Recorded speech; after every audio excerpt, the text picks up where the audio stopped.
Magandang hapon. Para po sa mas maagang paghahanda natin sa pagdating ng bagyong si Uwan ay nagpalabas na po ng Pag-asa ang Tropical Cyclone Bulletin number 1 hinggil nga dito sa Severe Tropical Storm na si Uwan. Ito po yung bagyo na may international name na Pungwong na sa kasalukuyan ay nasa labas pa ng ating area of responsibility. So sa latest satellite image, makikita po natin na yung bagyong si Pungwong or tatawagin nating Uwan kapag sa mga oras na ito inaasa natin sa pagpasok sa PAR ay nasa labas pa rin po at napakalayo pa, wala pang direktang epekto sa anumang bahagi ng ating bansa. Now, simula ngayong gabi hanggang bukas, asahan pa rin natin generally mainit at malinsangan na magiging lagay ng panahon sa nakararaming bahagi ng ating bansa. Maliban na lamang sa ilang isolated rain showers or thunderstorms, lalong-lalo sa mga lalawigan sa silangang bahagi ng Luzon at ng Visayas. Samantala, ang bagyong si Uwan, international name na Pungwong, ay tinatayang nasa layong 1,175 kilometers ang layo silangan ng Eastern Visayas. So taglay ni Uwan ang lakas ng hangin na umabot hanggang 110 kilometers per hour malapit sa gitna nito at ang pagbugso ng hangin ay abot hanggang sa 135 kilometers per hour. Sa kasalukuyan, kumikilos po ito sa direksyong pakanluran sa bilis na 25 kilometers per hour. So gaya nga ng binanggit natin, wala pang direktang epekto sa anumang bahagi ng ating bansa ang severe tropical storm na si Uwan. Subalit, dahil nga yung inaasa nating paglapit ay minarapat nating mag-issue ng tropical cyclone bulletin sapagkat sa ating forecast track, makikita po natin na inaasahang posibleng pumasok ng area of responsibility si Uwan sa pagitan ng mamayang hating gabi hanggang bukas ng madaling araw. No? At bukas naman ng madaling araw, tinatayang nasa layong 910 kilometers silangan na ito ng Eastern Visayas. Bukas naman ng hapon, Sabado, inaasahan na itong nasa may bandang 650 kilometers east ng Katarman, Northern Samar. So ito po. At posibleng bukas ay maging ganap na typhoon category na po itong si Uwan. At makikita na naman natin, sa susunod na 36 hours, iyon po ay linggo ng madaling araw, posibleng umabot na ito sa super typhoon category sa layong 305 kilometers silangan ng Birac, Catanduanes. Ngayon, gaya nga ng binanggit ko, malayo pa, nagbigay na tayo ng babala, sapagkat pagdating ng 36 hours, posible na pong maramdaman ang epekto nito sa ilang bahagi ng Luzon at ng Visayas. At makikita nga natin sa darating na linggo ng hapon, ay halos malapit na ito dito sa silangang bahagi ng Central Luzon. Central and Southern Luzon. At posibleng sa pagitan ng linggo ng gabi hanggang Lunes ng madaling araw, ay tumama ito dito sa Isabela, Aurora area. At sa darating naman na Lunes ng hapon, nakalagpas na ng landmass ng ating bansa. And then sa darating naman na Martes ng hapon, or Miyerkules ng hapon, ay nandito na siya sa may bandang 295 kilometers northwest ng Itbayat, Batanes. So kung titingnan po natin, in terms of intensity, hindi na talaga natin may sasantabi yung posibilidad na mag-develop ito, mag-intensify further into a super typhoon bago pa mag-landfall sa ating bansa. Kaya yun nga yung babala natin. Tingnan natin yung forecast track, tingnan natin yung area of probability. So anong lugar yung mga dapat maghanda sa possible landfall? Kung titingnan natin yung center track, ito pong Aurora, Isabela, Aurora area. Pero yung sakop ng area of probability, posibleng, is either mas maging maaga ang landfall somewhere over the Bicol region, or dito sa may bandang Quezon area, or up to the Isabela, Tuguegarao area.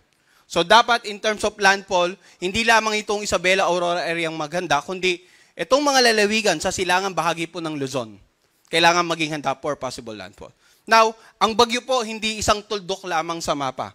Ang pinag-uusapan natin dito sa forecast track ay yung tinatayang pagkilos ng sentro.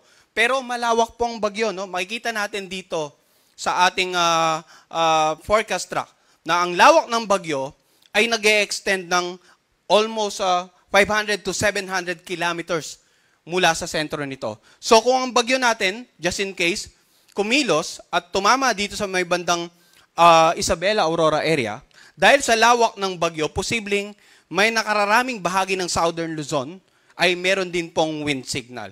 Iyan ang rason kung bakit mayroon tayong nakataas na wind signal na sa mga oras ito. Subalit, paalala, no, ang wind signal number 1, sa unang pagkakataon na itinaas sa inyong lugar, ang ibig sabihin po, meron pa tayong 36 hours bago natin tuluyang maranasan ang lakas na hangin na mula 39 hanggang 61 kilometers per hour sa ating lugar. So ulitin ko, yung lead time, 36 hours pa. At kanina, pinakita natin sa ating mapa, sa ating forecast track ng 36-hour position ng bagyong si Uwan, possibly offshore pa rin. That is Sunday ng madaling araw. So, posible na Sabado ng pahating gabi hanggang Sunday ng madaling araw pa maranasan yung actual na lakas ng hangin dito nga sa lalawigan na southeastern portion ng Quezon. Dito sa eastern portion ng Romblon, Camarines Norte at Sur, Catanduanes, Albay, Sorsogon, sa Masbate, northern at saka eastern Samar, sa Samar, Biliran, Leyte, southern Leyte, ganun din sa northern at saka central portion ng Cebu kasamang Bantayan at Camotes Island, northeastern portion ng Bohol, northern portion ng Negros Occidental, northeastern portion ng Capiz, northeastern portion ng Iloilo, Dinagat Island at Surigao del Norte. So ulitin po natin, no? Hindi po dahil nagtaas na tayo ng wind signal number 1 sa mga nabanggit na lalawigan, ay agad-agad dapat may mararamdaman na tayong epekto.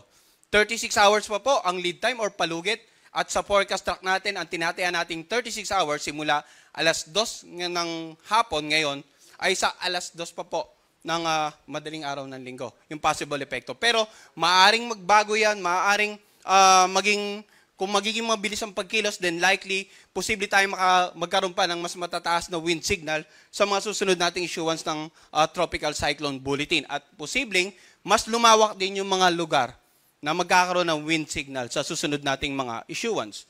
Ngayon, ang mga lugar na may wind signal number 1, kapag naramdaman nyo po in the next 36 hours, usually, ang hangin dyan katamtaman hanggang sa malakas. Occasionally, ang mga karagatan magiging maalon. Pero habang papalapit ang bagyo, asahan natin na mas titindi ang magiging lagay ng panahon. Mas magiging unfavorable or magiging masungit ang panahon sa inyong lugar.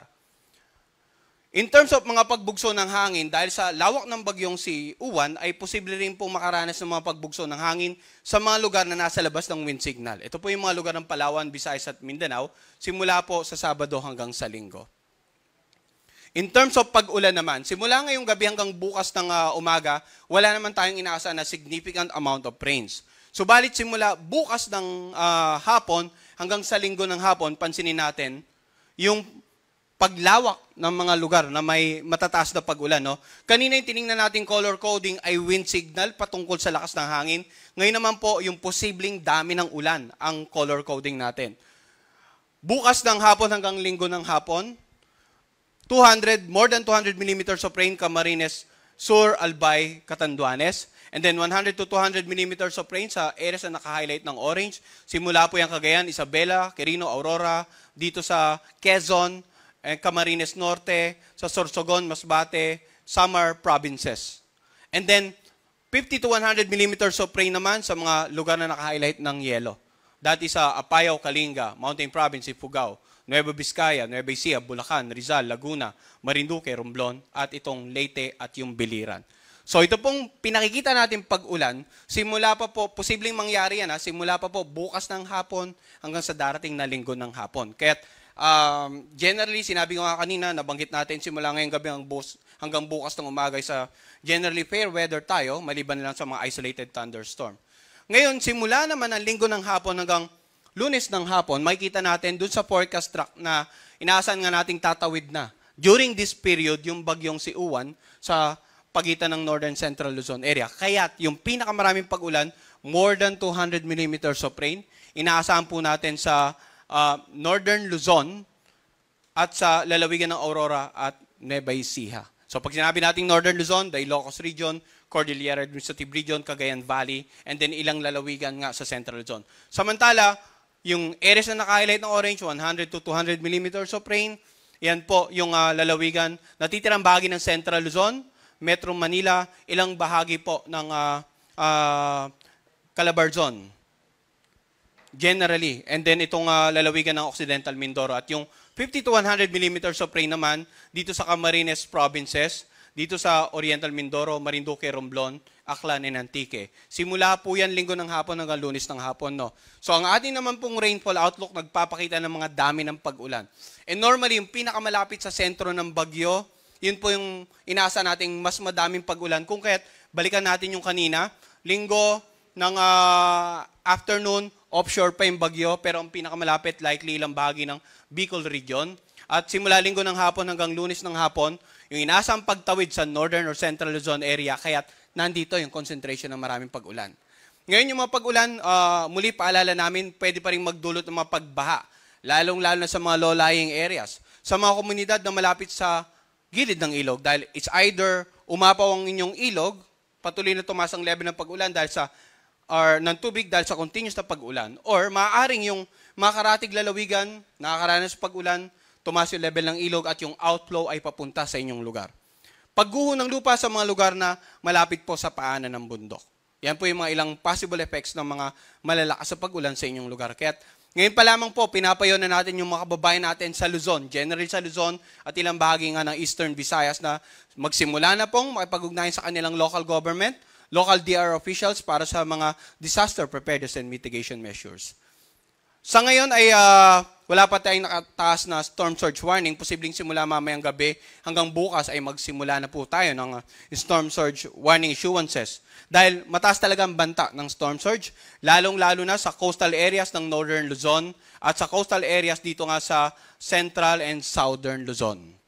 Pag sinabi natin storm surge, ito yung daluyong, matataas na pag-alon na dulot ng paparating na bagyo na hahampas sa mga dalampasigan or coastal areas.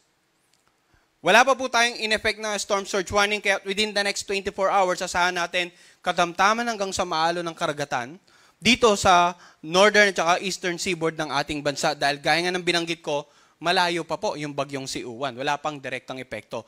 Pero asahan po natin, possible mamayang gabi hanggang bukas, magsimula na po tayong magpalabas ng gale warning.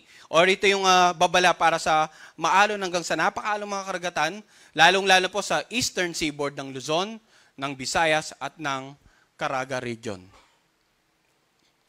Dahil sa paparating na bagyong si Uwan, patuloy tayong nagpapaalala ng mga tips para sa paghahanda. Unang-una, makinig sa latest update ng Pag-asa hinggil sa bagyong si Uwan.